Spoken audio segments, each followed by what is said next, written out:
असली माँ। सम्राट का कर्तव्य पृथ्वी पर भगवान की छाया के रूप में काम करते हुए अपने राज्य में शांति व्यवस्था स्थापित करना, कमज़ोरों की रक्षा करना और दुष्टों को दंड देना होता है। अकबर को अपनी निष्पक्षता पर गर्व था। आखिरकार वो शहंशाह था, दुनिया उसकी शरण में थी। एक दिन उसकी शाही अदालत में दो औरतें एक बच्चे के साथ आईं। वे दोनों फूट फूट कर रो रही थीं। पहली औरत ने कहा, जहाँपनाह, यह बच्चा मेरा पुत्र है। मैं बहुत बीमार थी और इसकी देखभाल नहीं कर सकती थी, इसलिए मैंने इसे अपनी सहेली के पास छोड़ दिया था। किंतु अब जब मैं ठीक हो गई हूँ तो ये मुझे मेरा पुत्र देने से इनकार कर रही है।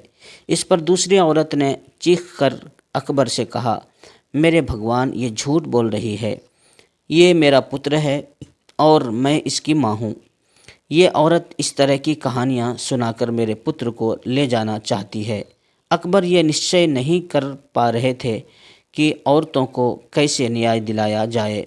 उसने अपने सबसे बुद्धिमान मंत्री बीरबल को अदालत में बुलाया। बीरबल ने एक के बाद एक दोनों औरतों की बात सुनी और सिर हिलाया।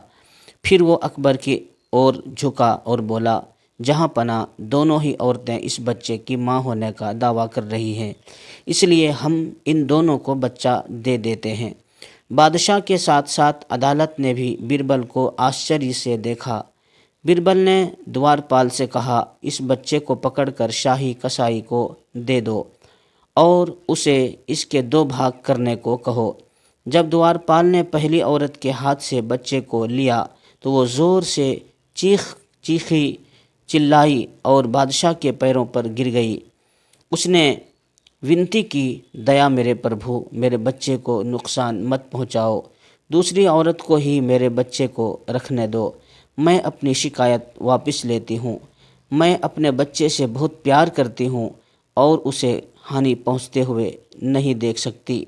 बीरबल मुस्कुराया और अकबर से बोला, महाराज, यही बच्चे की असली माँ है।